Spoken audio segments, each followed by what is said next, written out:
لو أنزلنا هذا القرآن على جبل لرأيته خاشعا متصدعا من خشية الله وتلك الأمثال نضربها للناس لعلهم يتفكرون. الحمد لله والصلاة والسلام على رسول الله وعلى آله وصحبه ومن والاه. السلام عليكم ورحمة الله. برزان خوش حال لواني 295 لوانه كاين تفسير قرآن پیرۆز بێمە و خزمەتتان ومن بەستی ڕەزامەندی خوای گەورە و هیوادارم ئێوەی ئازیز سوودی لێوەر بگرن. أعوذ بالله من الشيطان الرجيم. بسم الله الرحمن الرحيم. لقد سمع الله قول الذين قالوا إن الله فقير ونحن أغنياء سنكتب ما قالوا وقتلهم الأنبياء بغير حق ونقول ذوقوا عذاب الحريق. بەڵێ خۆشەویستان، خوای گەورە سوبحانە وتەعالە دەفەرمی خوای گەورە بیستی قەولی ئەو کەسانەی کەوا دەڵێن والعیاذ بالله کە گوتیان خوا والعیاذ بالله فەقیرە و هەژارە ئێمە دەوڵەمەندین. ئەوجا خوای گەورە دەفەرمی ئەوەی ئەوان دەیڵێن ئێمە دەینووسینەوە و هەروها ئەوەی کەوا کردیتیان لەو ڕەفتارە خراپانەی لەوانە کەوا پێغەمبەرانیان کوشتێ بە ناحەق هەمووی دەنووسینەوە لەسەریان. ئەوجا خوای گەورە دەفەرمی پێیان دەڵێن ونقول ذوقوا عذاب الحريق، پێیان دەڵێن بچێژن عەزابی سوتێنەر. خوا پەنامان بدە. دیار لە سەبەب نزولی ئەو ئایەتەدا وەکو ئیبن کەثیر ڕەحمەتی خوای لێبی دوو سەبەب نزولی باس کردێ. یەکەمیان ئیبن عەباس دەجێڕێتەوە خوای گەورە لە خۆی بای ڕازی دەفەرمی کاتێک کە خوای گەورە ئەو ئایەتەی دابەزان من ذا الذي يقرض الله قرضا حسنا فيضاعفه له أضعافا كثيرة. خوای گەورە لە سوورەتی ئەلبەقەرە و ئایەتەی دابەزان چێ هەیە قەرز بداتە خوای گەورە بە چەندین قات پاداشتی بداتەوە مە بەس لە سەدەقە و خێرە. دەڵێ کاتێک ئەو ئایەتە دابەزی یەهود لعنەتی خوایان لێدا گوتیان یا محەممەد افتقر ربك فسأل عباده القرض. وتیان یا محەممەد صلی الله عليه وسلم پەروەردگارت فەقیر بووە و داوای قەرز لە بەندەکانی دەکات. لە ڕوایەتێک کە دەڵێ محەممەدی کوڕی ئیسحاق لە عەکریمە دەجێڕێتەوە ئەویشیان لە ئیبن عەباس خوای گەورە لە خۆی بای ڕازی دەفەرمی ئەبوو بەکر خوای لە ڕازیبی چووە بەیت المەداریس واتە ئەو جێگای کەوا جوولەکە دەرسی تێدا دەخوێنن طبعا لە مەدینە. فوجد من يهود ناسا كثيرا قد اجتمعوا على رجل منهم يقال له فنحاس. دیتی خەڵکانێکی زۆر لە دەوروبەری کەسێک خڕبووینەوە ناوی فنحاسە وكان من علماء وأحبارهم كواتا يقبل حبركان يهود يقبل زاناكان يهود ومعه حبر يقال له أشيع وهروها يشدي كش عالمش كش لقلبه لا علماء يهود بياندقو أشيع.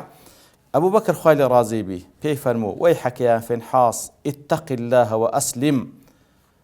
دعوي دكاو بانقواز دكا لبولاي خواي يقول لخواي بترسي مسلمان با فوالله إنك لتعلم أن محمدا رسول من عند الله قد جاءكم الحق من عنده تجدونه مكتوبا عندكم في التوراة والإنجيل. لبريون قلت ساق دزان كوا محمد صلى الله عليه وسلم بيغنبري خوايا حقي بيكهاتي ولا لكتابي خوشتان معلومات تان هي درباري هاتني أو بيغنبر صلى الله عليه وسلم وتساق دزان أو هوا دي لخواي بترسيو اتباعي أو بيغنبر كانوا إيماني بيبن صلى الله عليه وسلم. فين حاز جواب دات والله يا أبا بكر ما بنا إلى الله من حاجة من فقر. قلت والله يا أبا بكر إما هيز محتاجين بخوا وإنه إلينا لفقير بلكو خوا والعياذ بالله أو قصي فنحاس بلكو خوا بيشتي بإيما هي ما نتضرع إليه كما يتضرع إلينا أما أو هالينا بارينو لكاتك أو هالي من دباريتوا وإن عنه لأغنياء إيما دولة من دين بين يازين بيسمان بخوانيا ولو كان عنا غنيا ما استقرض منا كما يزعم صاحبكم. أجر بيتو خوا بيست بإيما نبوايا داواي قرز لإيما ندكر وكو كوا صاحبها ولكيتو ادعادك والعياذ بالله كوا تتمشاك بأدب برانبر بخوا سبحانه وتعالى كوا دلي فقيرة لبروي داواي صدقي كردية وهو بأدب برانبر بيغمبر صلى الله عليه وسلم كما يزعم صاحبكم وكو أو ادعادك والعياذ بالله. ينهاكم عن الربا ويعطينا دەڵێ خوا سبحانه وتعالى نهي لەنگۆ کردێکەوە ڕیبا مەکەن لە کاتێکدا ڕیبامان دات مەقسەدی وەیە کە خوای گەورە والعیاذ بالله کاتێکەوە خوای گەورە سبحانه وتعالى دەفەرمی ئەگەر ببەخشن ئەم بە ئەضعاف مضاعفە پاداشتانم دەڵێ خوای گەورە نەهی کردێکەوە ئێمە ڕیبا بکەین یاخود ئەنگۆ ڕیبا بکەن ئەو زارە کاتێکدا ڕیبامان دەداتێ وەلەو کانە غەنیەن ما ئەعطانە ڕیبا ئەگەر خوا دەوڵەمەند با ڕیبای نەدەدا ئێمە فغضب أبو بكر يتر أبو بكر خوال الرازيبي توردبي وضرب وجه فنحاس ضربا شديدا ليدا لد متساوي فنحاس إلى ضربة دي وقال والذي نفسي بيده لولا الذي بيننا وبينك من العهد لضربت عنقك يا عدو الله زابيغو قسما بالله أجر بيت أو عدو بيمان لنيوان إيمو أنقون نبوايا والله دم كشتي أي دجمن إخوة فذهب فنحاس إلى رسول الله صلى الله عليه وسلم فنحاس تشكاد لأبو بكر بكاتن خوالي الرازي بلا لا يبيغمر صلى الله عليه وسلم قلت يا محمد أبصر ما صنع بي صاحبك قلت يا محمد صلى الله عليه وسلم تمشاك كواها ولكيتك أبو بكر سيلة إيما كرديا في صلى الله عليه وسلم كأبو بكر بانك كابيدة فرمي ما حملك على ما صنعت يا أبا بكر سي وايلي كردي وايلي بدي فقال أبو بكر يا رسول الله إن عدو الله قال قولا عظيما يا رسول الله دجمني خوا قسيشي زور قوري كر برانبر بخوا يزعم أن الله فقير وأنهم عنه أغنياء ادعاء وذلك كخوا فقير أوانش بيستيان بخوانية فلما قال ذلك غضبت لله مما قال فضربت وجهه كاتك أو بأدب يكر يتلبو خوات ورب ملوه اليمدا فجحد فنحاس ذلك وقال ما قلت ذلك طبعا كالعادة فنحاس إنكاري أوشتي كرغوتي ابن أوشتم نغوتيا فأنزل الله فيما قال فنحاس لقد سمع الله قول الذين قالوا يترخواي قول سبحانه وتعالى أو آتي دابزان بل إخوا بيستي سبحانه وتعالى كواتا أجر أوج إنكار بك بلام خوا بيستي كأوان وادلين بل أو قولي جولكيا لقد سمع الله قول الذين قالوا إن الله فقير ونحن أغنياء خواي جورا بلام توكيد قسمي بقسمي مقدر وبقدي تحقيق خواي جورا بيستي كاتي كوا كساني قتيان كخوا فقير وإيما دولة من دين سبحان الله أنت مش هذا كي تبي أدبية بك برانبر بخوا سبحانه وتعالى تبي أدبيك خوا سبحانه وتعالى كاتك من ذا الذي يقرض الله قرضا حسنات شيء قرض دات خوا بقدر شتاك فيضاعفه له أضعافا كثيرة وكل سورة البقرة بس شماكر خوا يقول باداش داتو بتسندين قاد خو بس أوانيك خوا بيست بإيمي والعياذ بالله نا ما لك مالي خوا دايتي بندكاني وكاتك خوا يقول داوادك بيبخشنو بفقير كان ديدات فقيرا أو كسيد ولمد كديدات فقيرا خو نايدات خوا والعياذ بالله خواش بيست بينيه لسندين آيات خواهي قد فرمي يا أيها الناس أنتم الفقراء إلى الله والله هو الغني والحميد أي خلچينا أنقو فقير محتاجا بخوا خوا دولة من دو بينيازا هيت كاري بهيت يكا قلنقونيا بلام كاتك وبفضل رحمة خوي أو مالك بدولة من دي بخشيا دفرمي أقر ببخشي وكو أويك وبقد داي تمن تاوكو يقيني به ما يقدش دانوية أو زكوش ديداتو بأضعاف مضاعفة لقيامتي ديداتو لدنياش بركة دخاتنا ومالكي كواتا أو برفضل خوا لقل بندكاني ما هي أوي كواب بملكتي وري بقري وبوشي أوي تعامل لقى خواب كي سبحانه وتعالى نك ما هي أوي بكواب بي أدبي برامبر بخواب كي رازوكو يكك لزانان دلي كاتي كوا كوري لقل بابي كوري چي بين صالة لقل بابي بو لناو سالة أو آتانا دخوين دراوة كبدنجي قارئك كخواي جور سبحانه وتعالى دفن لقد سمع الله قول الذين قالوا إن الله فقير ونحن أغنياء ديار أو كسا عربة من داركش تيدك كوادلين خواي جور فقير وإيما دولة من دين دفن أو كربين صاري داري باشا أجر ببابي دليتن هي باشا أجر أوان ادعاي أو إذا كان كخوا فقيرة فمن الذي أغناهم أدي شيء أواني دولة من تكر يعني سبحان الله جوابه شيء فطري جوابك بو بري براءته أو من دار ديداته باشا أجر ادعاء ذكي كأوان دولة مدن خوا فقيرة أدي أمارد لتشي لبوهات دي خوا بي بخشي خوايا عظيم الغني بي بخشي كوزر أدكي بلي خوا فقيرة والعياذ بالله يتر براستي أو الشوازك ياخذ كفرك لكفر كان يهود ياخذ هر كسي كوابيكا خوا يقول لي ذاك باسي كسناك كباز لا سبب نزول كيدكين العبرة بعموم اللفظ لا بخصوص السبب بس لابد تيجيشتنا باز لا سبب نزول لكن أجنا هر كسك أو قول بس زمان دابه أو كفرة خوا سبحانه وتعالى غنية وهر خواي جورش كوابندكاني دولة مندكا كاتك داواي صدقات شان لذكاء لبو مصلحتي بندكانتي وخواي جورش بفضل جوري خوي باداش الداتوا ئەوجا خوای گەورە دەفەرمێت سەنەکتوب ما قالوا. سبحان الله. خوای گەورە جۆی لێ بوو کەواتە پێش هەموو شتێک پێویستە ئاگادار بین. خوای گەورە هەموو شتێک دەبیستی. خوای گەورە هەموو شتێک دەبیستی سبحانه وتعالى پێویستە ئاگاداری ئەلفازەکانمان بین. وە لە دوای ئەوەش کەوا دەبیستی سەنەکتوب ما قالوا دەشینوسینەوە لەسەری سبحان الله. بەلا وەڕسولنا لەدەیهم یەکتوبون وەکو لە سوورەتی ئەززوخرف دەفەرمی ئەوانەی کە نێردراوی خوان لە مەلایکەتەکان دەشینوسنەوە وەکو لە سوورەتی قاوش دەفەرمی ما يلفظ من قول إلا لديه رقيب عتيد. هەر لەفزێک بەسە زمانی ئینساندا دەیە إلا ئەو دوو مەلایکەتەی کە خوای گەورە بۆ هەر ئینسانێک داینایە هەردووچیان صیفەتیان رقيب عتيد لە مراقبەدانە و هەروها ئامادەنە لە بۆ نووسین وەکو بڵێ تەسەور بکەیتەوە دەستی لەسەر قەڵەمەکەیە و هەر کاتێک لەفزێک بەسە زماندا یەکسەر دەینووسێتەوە. خوا پەنامان بدە. کەواتە سەنەکتوب ما قالوا بێجگەلەوەی کە خوا بیستی سبحانه وتعالى. خوای گەورە فەرمان بە مەلایکەتش دەکا بینووسنەوە چونکە هەمووی دەنووسرێتەوە لەسەر ئینسانەکان وقتلهم الأنبياء بغير حق. و هەروها ئەو قەولە قەبیحەی کە کردیان کە خوای گەورە بیستی و هەروها لەسەریشیان نووسرایتەوە و جەریمەکانی تریشیان کەوا پێغەمبەرانیان کوشتێ بە ناحەق. پێغەمبەرانیان کوشتە بە ناحەق وقتلهم الأنبياء بغير حق. طبعا بني إسرائيل فعلا چەندین پێغەمبەریان لە تاریخی خۆیان کوشتیە وەکو یەحیا و زەکەریا ئەوەی کەوا بەناو دیارن عەلەیهیمو الصەلاة وەسەلام چەندین پێغەمبەریت کەش کەوا بەناو دیار نینە کەوا ئەوان کوشتیتیان. طبعا کوشتنی پێغەمبەرانیش دائما بغير حق وەکو لێرە و لە چەندین جێگات کە خوای گەورە باسی دەکا ئەوجا بە ئەلیف لام یا بێبێ ئەلیف لام کە لێرەدا بەبێ ئەلیف لام هاتی بغير حق بنا حق کوشتنەوەتە بە هیچ حەقێک نییە. هیچ حەقێک نییە کوشتنی پێغەمبەران. ناو حەقەی کەوا لە ئیسلامدا هەیە کە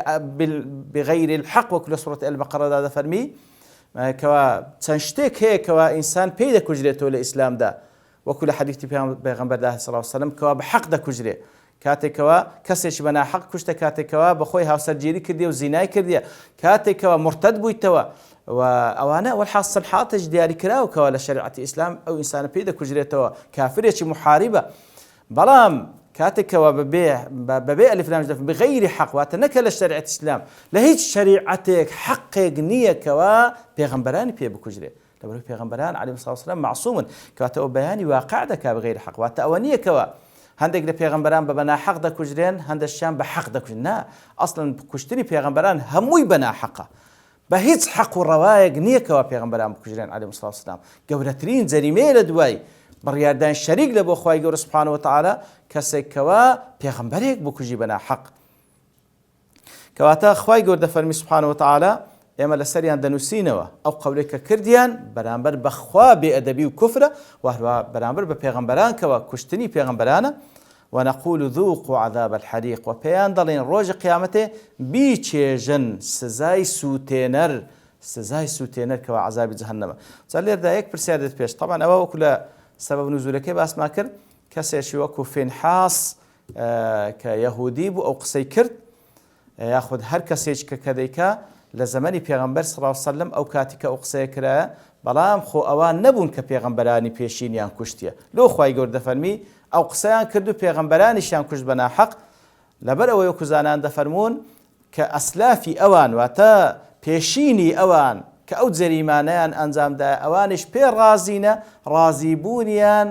بەڵگەیە لەسەرەوەی کە ئەوانی شەریکن لەو قەتلە و لەو جەریمانەی کە ئەوان کردیتیان. کەواتە بەڕاستیەوە حاڵەتێکی زۆر زۆر مهمە قەزیەکی زۆر زۆر وردە پێویستە ئاگادار بین هەر کەسێک هەر شتێک بکاتن هەر جەریمە و تاوانێک بکە کەسێک لە جێی خۆی بڵێ دەستی خۆشبی ئەوش لەگەڵی شەریکە هەر کەسێک هەر جەریمەیەک بکە ئەتو لە جێی خۆت پێ ڕازیبی ئەتو شەریکی لەگەڵی. لێ وەکو ئەدنا مەراتیبی ئینکار ئەوەی کەوا بەدڵ ئینکاری بکەیت ئەگەر بە دەستیش پێت نەکرا ئەگەر بە زمانیش پێت نەکرا بەدڵ ئینکاری بکەیت ئەگەر پێ ڕازی بوو کەواتە ئەویش شەریکە لەو جەریمەی. لێ ئەوانەی کە ئەو قسانەیان دەکرد و دەیانگو ئین الله فەقیر ونحن ئەغنیا ڕازیش بوون بە ئەو کردوانی کەوا پێشینیان کردبوویان لەوەش کوشتنی پێغەمبەران بە ناحەق لێ خوای گەورە دەفەرمی ئەوانی شەریکن تێدا ئەوەش لە سەریان نووسرایتەوە و ئەوجا عاقبەتەکەش پێیان دەگوترێ وذوقوا ونقول ذوقوا عذاب الحريق ذلك بما قدمت أيديكم. کاتێکەوە ئەو کارەیان کردیە ڕوبەڕووی سزاکەی دەبنەوە خوای گەورە سبحانه وتعالى سەرەڕای ئەوەی کەوە عذابی مادی کەوا هەموو لاشە و جەستەیان دەسووتێ، عذابی نەفسیشیان دەداتن کەوا پێیان دەفەرمی ذوقوا عذاب الحریق و پێشیان دەفەرمی ئەوە بابنین لە بۆ زیادەی عذابی نەفسیان ذلك بما قدمت ئەیدیکم، ئەو عذاب سزای کەوا دەیچێژن بە سەبەبی ئەو کار و کردوانەی کە کردیتتان بە دەستی خۆتان ئەنجامتاندایە، واتە بە ئەن قەسد ئەنجامتاندایە، نەک یعنی ئەو کردوان تەنها بەدەست دەکرێت ئەوەی بە پێ و بە چاو بۆوان دەکرێت نانووسرێ، نە بما قدمت ئەیدیکم واتە بە دەستی خۆتان، واتە بە ئەن قەسد کردیتان بە هەموو لاشەتان بەو پەڕی ئیرادەی خۆتان کردیتان. وأن الله ليس بظلام للعبيد، وباش بزانن بالتأكيد الله سبحانه وتعالى استمل بندكاني ناكا كواتكاتك وأوان روبروي عذابشي سوتي نردبنوا خواهي قولا الظلم لناكا بلكو بسبب أو كردوانيك وبما قدمت أيديكم، وأن الله ليس بظلام للعبيد بروي تعاملي خوالق البندكاني دائر بين العدل وبين الفضل، كوات النيوان عدل وفضله يا أخوي يقول سبحانه وتعالى بفضل لقل بند إيمان داركان دكا كوا يك بدو يك بحفصته زياتريش بعداش عنداتو يعني بعدل لقل بند بباوركان دكاتن كوا هر خرابيك يك سزايد داتوا كواتا مقابل بتساكنية كوا يك بدو يك بحفصة أويش يعني خرابش يك بوند بنا بلكو خرابيك بيك بعدالة لقل دكا كواتا بهيتش ظلم لا كارو كردو لتعاملي خوالق البندكانينيا، وأن الله ليس بظلام للعبد ظلام لير داو كزانان دفرمون صيغة مبالغة سونك قبلين صيغة مبالغة كوات زور ظلمناك يعني والعياذ بالله ذكري كم يظلم كان خوي يقول نفي ظلم دكاتو لخوي ولا يظلم ربك أحدا كوات لير دبلين ليس بظلام للعبيد وات صيغة نسبية واتە هیچ شێوەیەک ظلم لە کار و پیشەی ئەو دانیە خوای گەورە سوبحانەهو وتەعالا کەواتە نیسبەی سنعە وەکو دەڵێن فلانە کەس نەجارە ئەوە نیسبەیە کەواتە درێت پاڵەو کەسێک کەوا نەجارە بەڵام کە فلانە کەس نەجارنە بە هیچ شێوەیەک لە نەجاری نازانی کەم یان زۆر ئەوەش بە لێرەشدا بە هەمان شێوە لەیسە بظلام للعبید ظلام صیغەی نیسبەیە کەواتە بە هیچ شێوەیەک ظلم تەنسیب ناکرێتە سەر خوای گەورە سوبحانەهو وتەعالا بۆ بەندەکانی بەڵکو گوتمان بەو پەڕی عەدالەت لەگەڵیان دەکا و بەو پەڕی فەزلیش لەگەڵ ئیمانداران دەکا لە خوای گەورە دەپاڕینەوە خوای گەورە بە فەزلی خۆی تەعاملمان لەگەڵ بکاتن لەو کەسانە بین کەوا ئەو پەڕی ئەدەبمان هەیە بەرامبەر بەخوا سوبحانەهو وتەعالا مڕاعاتی قسەکانمان دەکەین کە خوا جۆی لێ سوبحانەهو وتەعالا سەرمان دەنووسرێتەوە خوای گەورەش بە ڕەحمەتی خۆی لەگەڵمان بکات وصلى الله وسلم على نبينا محمد وعلى آله وصحبه أجمعين وآخر دعوانا الحمد لله رب العالمين. لو أنزلنا هذا القرآن على جبل لرأيته خاشعا متصدعا من خشية الله وتلك الأمثال نضربها للناس لعلهم يتفكرون.